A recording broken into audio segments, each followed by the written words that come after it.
Hi, our project name is Data-Driven Inverse Problem of Nonlinear PDEs. And basically it's the kinetic parameter inversion for the spatial spread of COVID-19. So we use a mathematical model to describe the spread of the COVID-19. And actually we can expand it to all of the viruses we know. And this is our team members. So first of all is introduction of our project. So know that COVID-19 is a very famous virus and it's all over the world and kills a lot of people. So it's actually very important to the public health. So we have to explore how it expands and how to model it with like mathematical model. So these are the parameters we think and we search for, which is very important for the spreading of this COVID-19. And some of them are really important, so we're gonna definitely analyze those data in the future.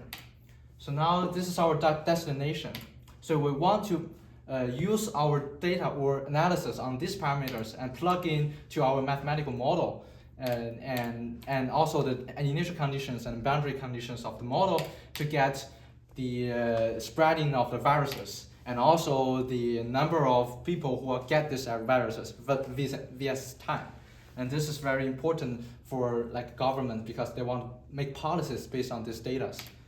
So this is our theoretical model. First of all, we have a framework. Like we use the differential governing equations model, which is like which is a partial differential equations to analyze the spreading. It is the governing equation of the spreading. And now we use the numerical solver, which is the finite element analysis and also the numerical integration. We have different softwares to solve these governing equations to get the spreading data of these viruses. And from these two, we can get three parameters. We can get from three parameters to the spreading of the viruses. And these three parameters is actually very important because they represented the diffusion constant, and R is the growth rate of these viruses, and gamma is the recovery rate of people who get viruses. And also we have machine learning model, which we can get from all of the parameters we can get from the website to these three models. So actually combining these three models, we can get from the parameters we can get from in the website to the spreading of the viruses, which is like what we want to get from this mathematical model. So first of all, we get talking about the governing equation.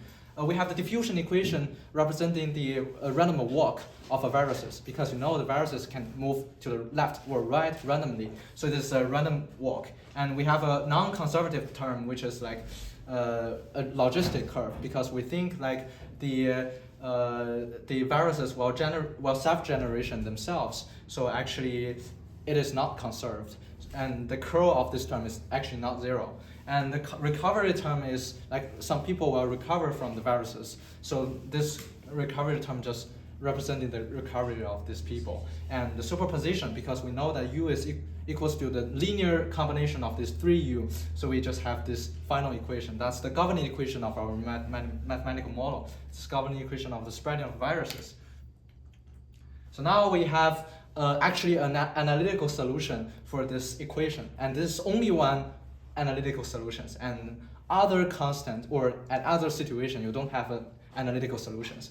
So you have a traveling wave solutions. You see that the virus is actually spreading from one side to another side, and it's a traveling wave. It's representing the spreading or the expansion of the patient region. And now we have that's our framework, right? And now we're gonna talk about the second one, which is the numerical solver.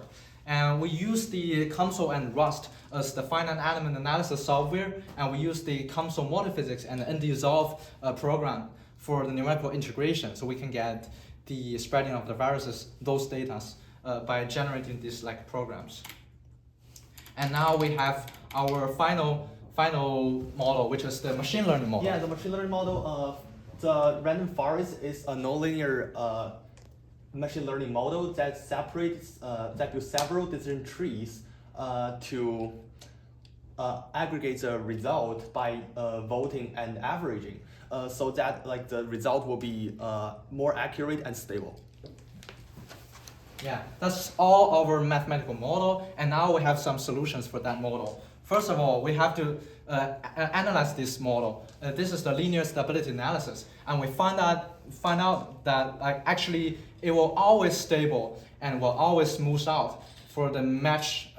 It will always smooth out of all the regions, and it is actually match our data, which means that the spreading of these viruses is stable under small disturbances. And we have generated a lot of graph to with nonlinear regression to get these 3 parameters. And we put these 3 parameters and all the parameters we know on the website together to train, put it into the machine learning model to train and get the relationship between all the parameters and these 3 parameters.